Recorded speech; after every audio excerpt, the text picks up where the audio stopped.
Hello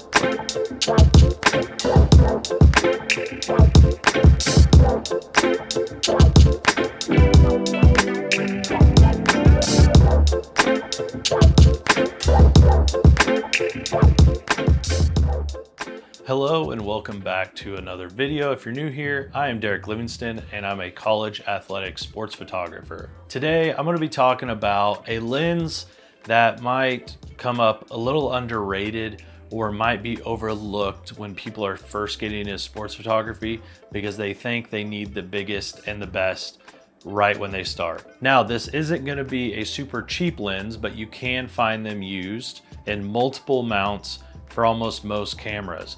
And that is a 70-200 f2.8. Right here, I have the Canon RF 70-200 f2.8 Mark I.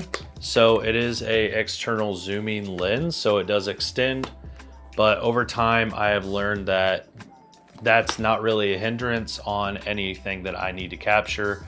I'm not too worried about using it outside when it's windy, dusty, maybe raining a little bit. I've had no issues in many different weather situations and different sports that I've needed to use this lens in.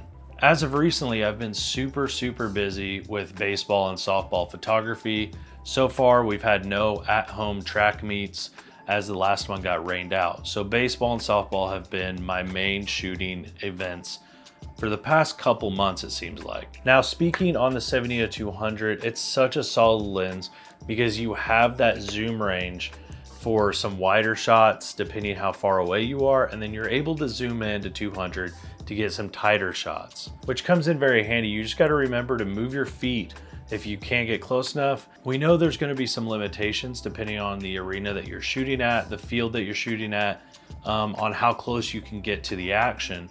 But most baseball fields and softball fields, you can get behind home plate for at least shooting the field to the best of your ability. And then usually next to the dugouts, there's a little bit of space for you to shoot by third base or first base. So you're gonna be able to kind of cover the infield and the batters at most arenas just fine, especially in high school and some colleges. Obviously, there's going to be some limitations on where you're allowed to go as a photographer and if you're going to need a media pass or not. For our baseball and softball, you don't need a media pass for regular season games to get to most areas that are shootable with a 70-200. Now, I do have a 300mm f2.8 EF mount that I adapt to the Canon R6, and it works just fine, but sometimes there's some limitations when it comes to the frame rate, and having to run back and forth from softball to baseball when they're both at home, I want to be able to move a little quicker and not have to worry about the limitations. And I don't use the 300 a lot for softball,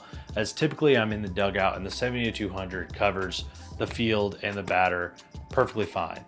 So I put the 70-200 on one body, and I had the 300 on a film camera last weekend when we had a couple of stretches of home games. We had like 4 softball games and 3 baseball games over a 3-day period. So for my digital work that you'll be seeing in this video, I was primarily shooting that week with the 70-200. And I was actually amazed with how much I'm able to cover if I'm just willing to move around a little more and not shoot in my spots that I'm normally comfortable with. Usually my go-tos are the dugouts for both sports. The dugout allows me to see the batter and the pitcher, but from one angle, and I can kind of move around in the dugout and get different angles to an extent. But I knew I wanted to move around, get some different angles. So the 70-200 allowed me to move around without too much gear. Even though I still have the 300, I'm not primarily using that. So I wasn't having to lift it up too much. It was more for like detail shots, pre-warm-up stuff that I wanted to shoot with the film for my film project. And so the 70-200 was my go-to. So I'm moving around on both sides. As the batter is a left-handed, I'm moving to the side to get their face. Right-handed, I'm going to the other side to get their face as they're swinging through. For the pitcher, I'm shooting straight on behind home plate, playing with the framing, with the batter and the catcher.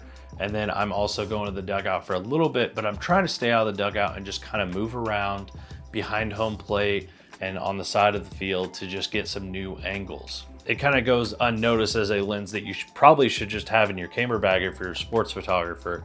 And I get a lot of questions from younger photographers that come across on my Instagram.